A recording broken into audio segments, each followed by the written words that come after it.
Welcome to episode 11. Time 11 of the MystiCOOLS. My name is Avi and I'm Victoria. together we are the MystiCOOLS along with Sebastian, and today we are going to be talking about relationships. And this is all freestyle, so. Yeah, that's why we're waiting for the pauses in between. Okay. Alright guys, so I will let the beautiful lady lead. It doesn't mean.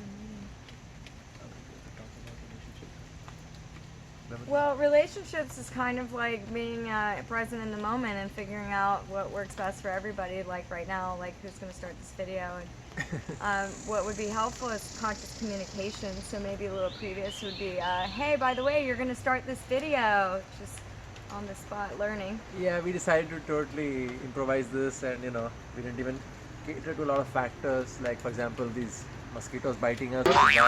We'll be seeing Victoria and I scratching ourselves quite a bit throughout the video, and we got towels on our back because it kind of rained a bit, so yeah, we didn't want it to rain on our parade, so there we are. Well, I actually said let's do it in the rain anyway because it's pretty cool.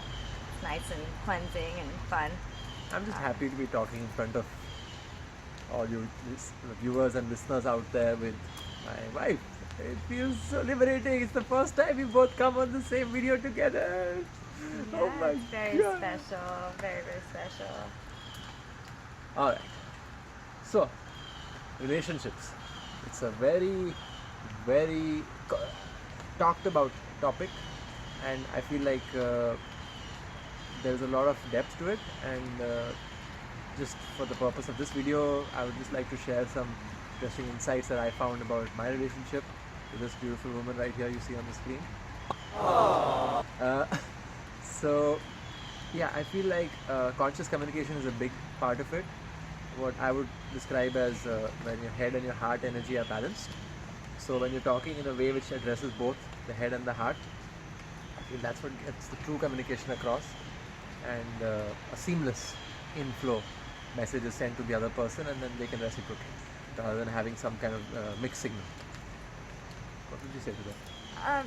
Yeah, that sounds wonderful. I definitely think it's very important to just have open heart center, and then that allows for the mind and everything else to connect. So we actually do this exercise that I asked him to do with me, where we hold each other's hearts in the morning and say that we're connected and our relationship is divinely blessed, and we're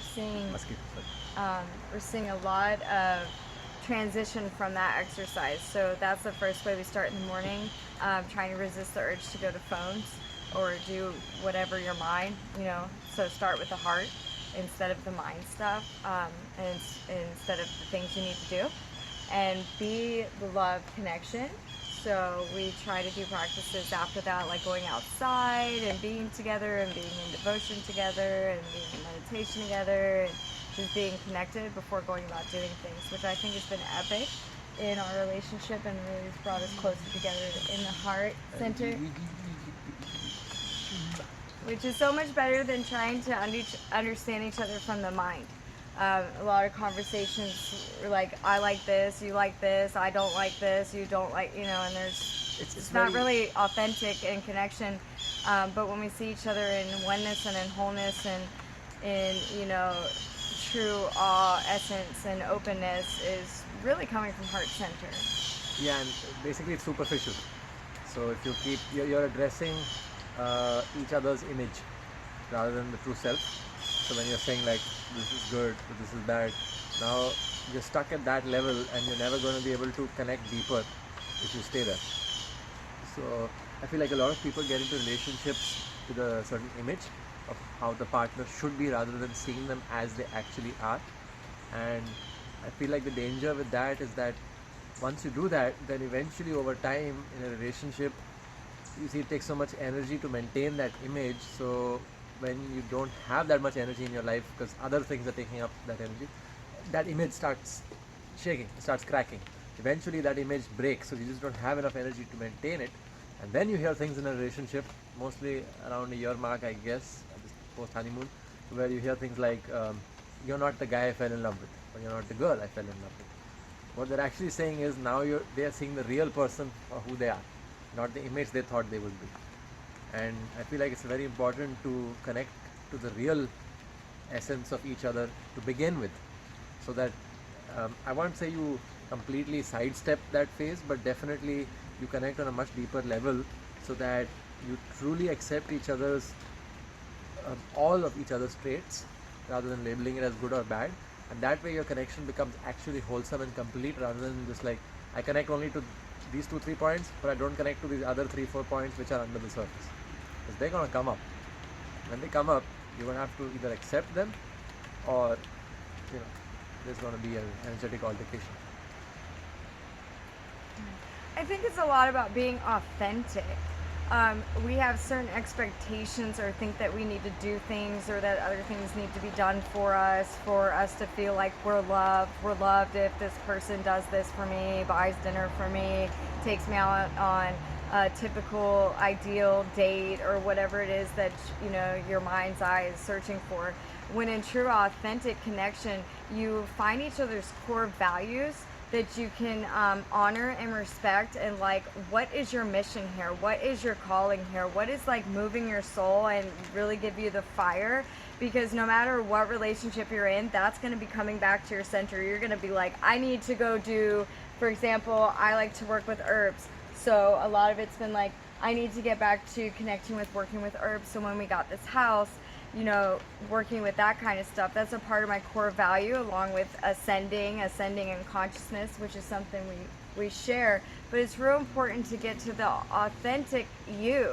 If you know who you truly are in your higher self authentically, then you can share those core values with someone else, and you're going to reflect that higher self energy, versus what your mind was like, oh, well, I want someone who looks like this, I want it to be like this, I want to, when I'm loved, it will look like this. If you just kind of let all those expectations sort of just fall wayside, you can allow the true authentic who you really are to light up, and that will just automatically, energetically resonate with someone that really is a soul connection. Right? I mean, when you say we're more a soul connection, it's not something we would have picked out in a catalog or thought about in our mind's eye.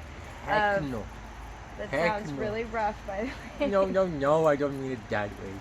What I mean is, like, there's no way we would have met, because we would know each other, because we weren't in the same location. We were not in the same place.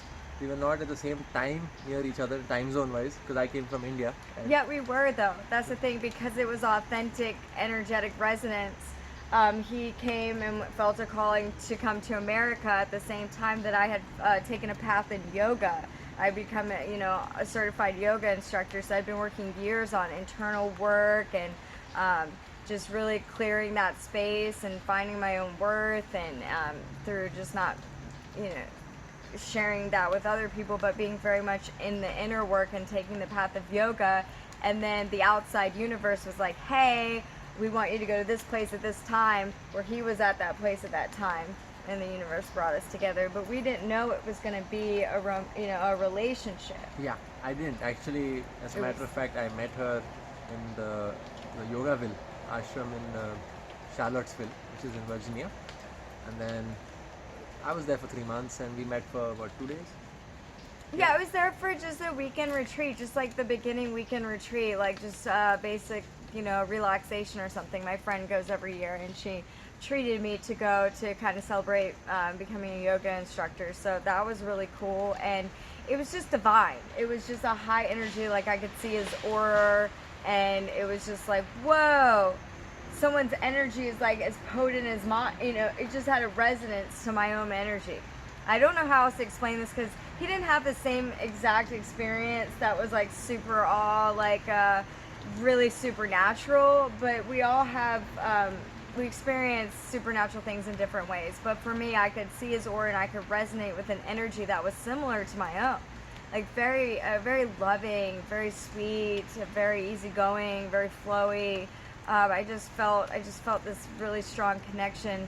And what was really neat is it wasn't an attachment or an idea of what a date would look like, because we weren't even on a date. We just met at the same time, and he just happened to be sitting in the seat where my friend wanted to sit right there, and I'm across from him. So it's almost like the divine universe set us up on a date, which we didn't even know was happening, and just it gave information, contact information, and stuff like that.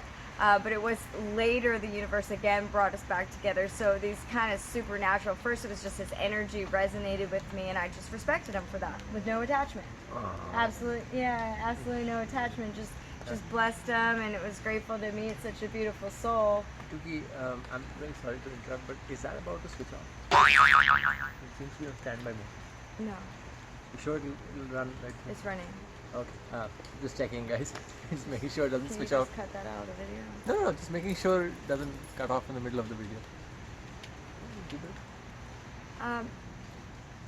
I feel like my flow got cut off. I don't know what I'm Okay, saying. see guys, as you can see, we're being completely raw and honest. What was I saying? You were talking about how beautiful yeah. it was to meet you. Yeah, it just wasn't based on attachment. It just was not. It was just based on a divine connection.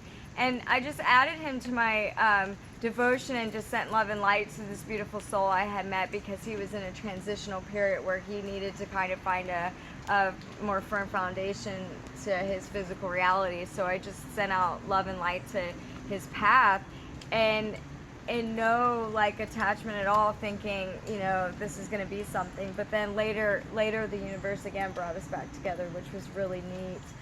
So it's more authentically resonating at the energy core than it is, and laws of attraction is cool and everything, but instead of just actually putting out a list and from your mind thinking what would be best for you and attracting it, it was kind of in the essence of just surrendering and just to be in your true self, and then that brings in that authentic connection.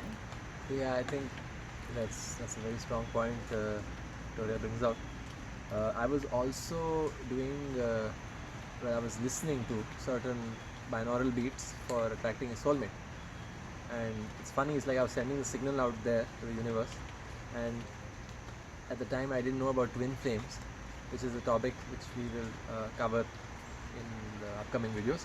But basically I was sending the signal out there, and she was not yet in a place where she was going to ask God what was God's will for her. So in other words, the signal wasn't ready to be received. So I was sending it. So as soon as she reached the point where she was really content and happy, and you can correct me if I'm wrong, but she had a beautiful life in Virginia, and she can tell you more details about that. But she didn't ask God what was God's will for her to find her partner. And the moment she asked that question, that's when a series of very mystical events happened, and then that's what led to us meeting in Florida, 6 months from when we met in Virginia.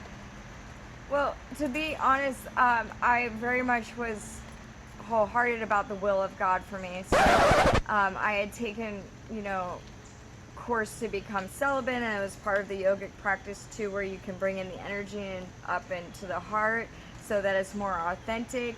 I was very content with having my really divine connection with God or source, that I didn't feel the need to have somebody to feel loved. Like, I felt loved by God. I also worked in a health food shop where we saw miracles every day and healings and beautiful just remedies that would help people, and just the service to the community and the connection to the source was like totally satisfying. And so I reached a place of contentment, is what he's referring to, where it's really hard to get to that, actually, where you really get to a place of true peace and contentment, where it's so still and so quiet and so pure that it was like, this is the best. This is what I would want to achieve in this lifetime, is this true contentment.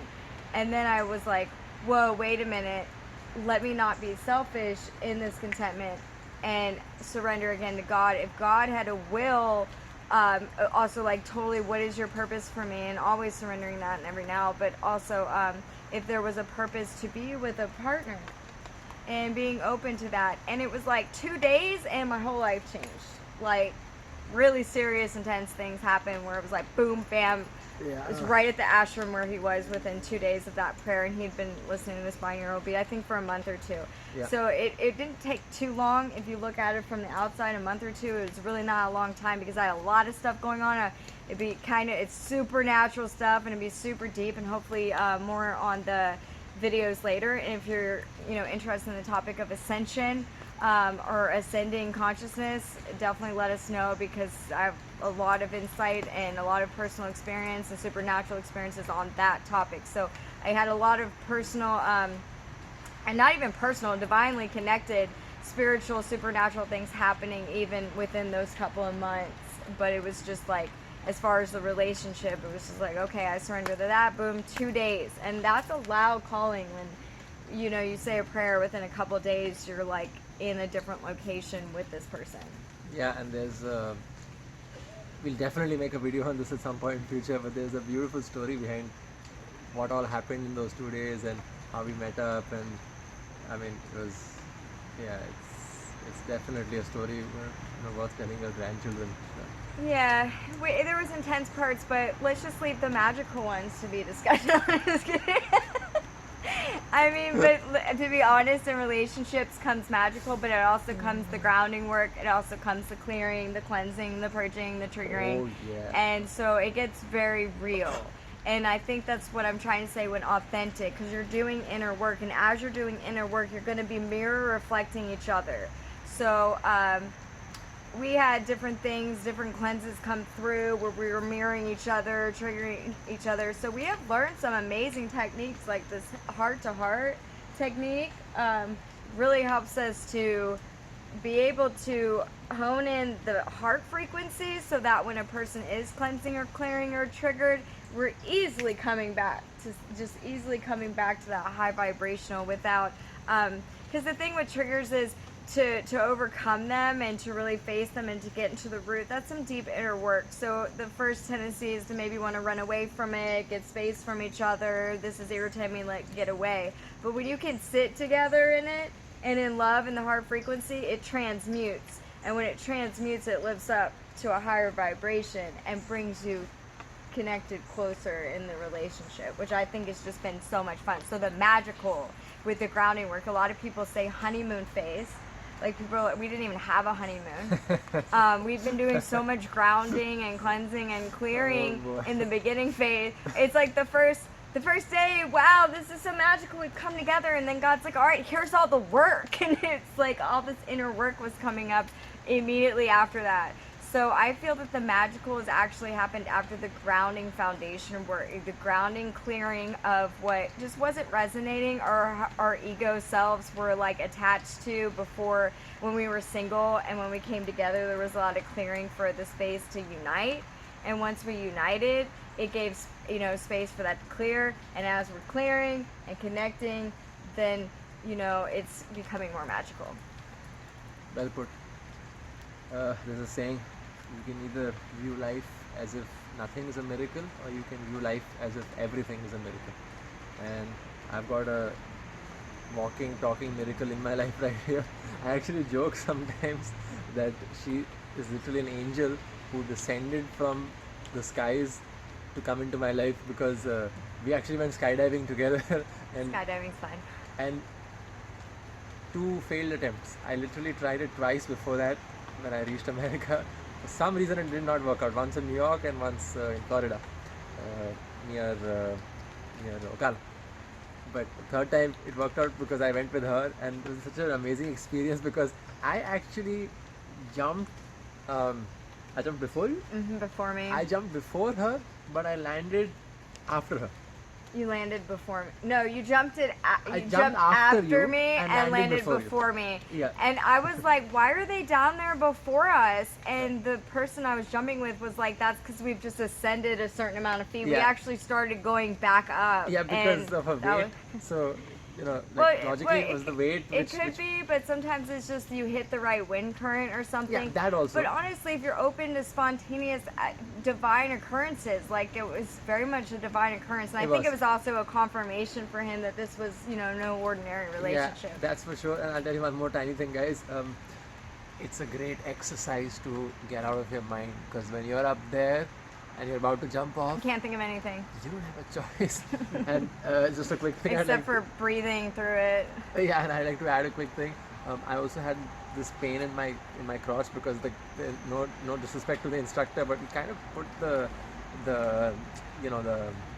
strap The strap too thing, tight. you have on to my groin. wear it over your And then- legs. And then there's a point when you're coming down where you have to lift your legs up, and I can't lift it. I'm like, it's like a knife stabbing you in the thigh. I can't imagine. Yeah, Sounds and intense. it is, and also the thing is, I was thinking I'd be on the side of the plane, so I'm sitting like this, and then you jump off.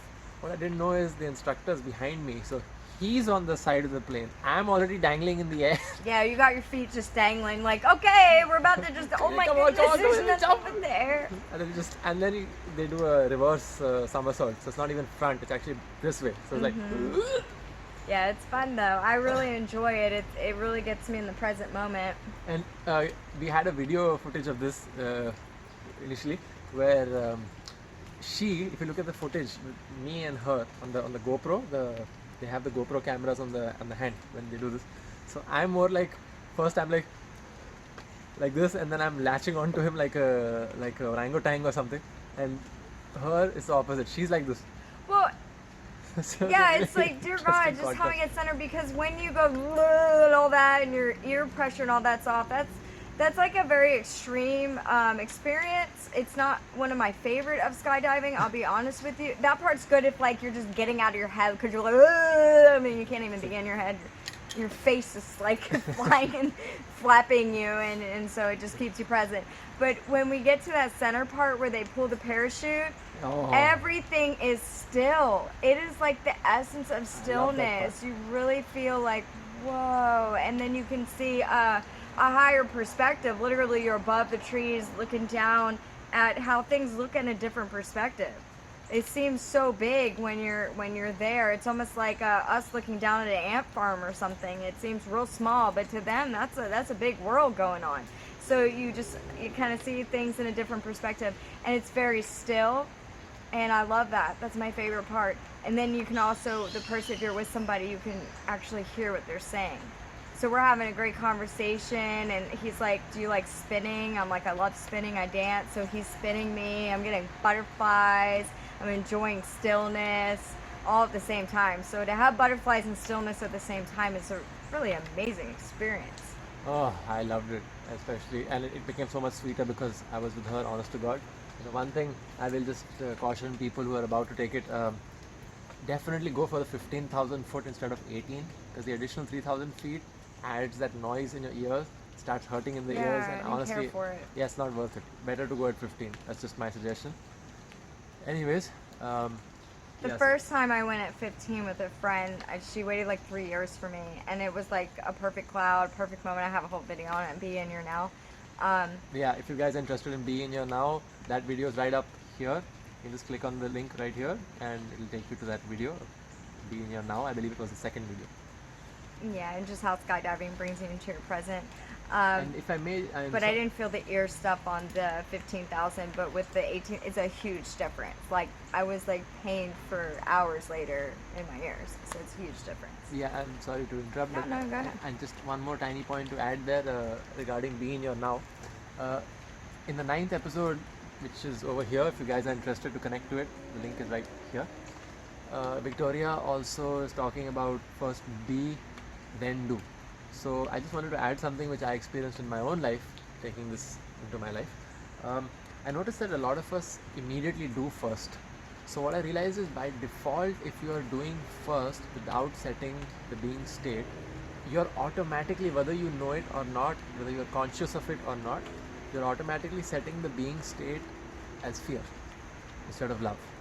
It's automatically happening. So if you don't consciously set it as love, which is what we do in the mornings with that heart exercise and these things, then you are setting it as fear, and you're setting yourself up for doing all actions throughout the day henceforth from fear, which is Or not gonna work. conditioning, which if love is only real, then that could be conditioned in fear. The fear that, and this gets into whole lots of stuff like people pleasing. What you know, you got to make sure that you're so connected to everybody and everything in all your world the minute you wake up. Honestly, you can honor yourself And you can honor your relationship and you can honor your connection to source the first thing you wake up. I'm seeing all kinds of meditations on how important it is to set the intention, and I've just kind of always believed this as well, or not even believed, just experienced it. When you set the intention of love in the morning, it changes your whole day. You will see that everything flows better, everything is works itself out, you know. And also use this mantra, I don't know which video, but I think it may be in one of those videos, but that everything is always working out, all is well, everything is always working out. So if we just start in a love frequency, you're going to get love frequency coming from that foundation of what you planned for the day. So, you know, if you're like, wake up like, oh my gosh, I have to check my phone. What have I missed? What have I missed? What have I missed? You're already in this fear that you're missing something, and you're missing your present moment when you're in fear of missing something. I completely agree with this. This is also yet another strong point she has brought out. Isn't she amazing? This one is too. No, she's amazing. Anyways, guys, so yeah, in summary, I'm really excited about being in videos and forthcoming videos with Victoria together. It's a beautiful, beautiful, beautiful energy. You did it. And it is beautiful. This relationship is something I'm extremely grateful for, because I feel like it's such a high vibrational, again, resonance with true self.